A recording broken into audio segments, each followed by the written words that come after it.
Започна асфалтирањето на две улици во општина Кочани со вкупна должина од околу 500 метри.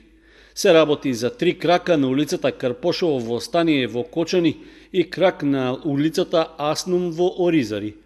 Вредноста на договорот е околу 5,5 милиони денари со вклучен данок на додадена вредност, од кои средствата во висина од 4 милиони и 300 илјади денари се заштеда од реализацијата на проектот изградба на 10 улици во општина Кочани.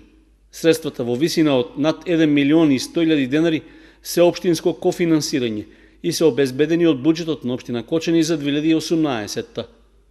Градежните работи ги изведува предпријатието Изгрев инженеринг ДОЕЛ од Велес, што е избрано по спроведената тендерска процедура согласно правилата на Светска банка.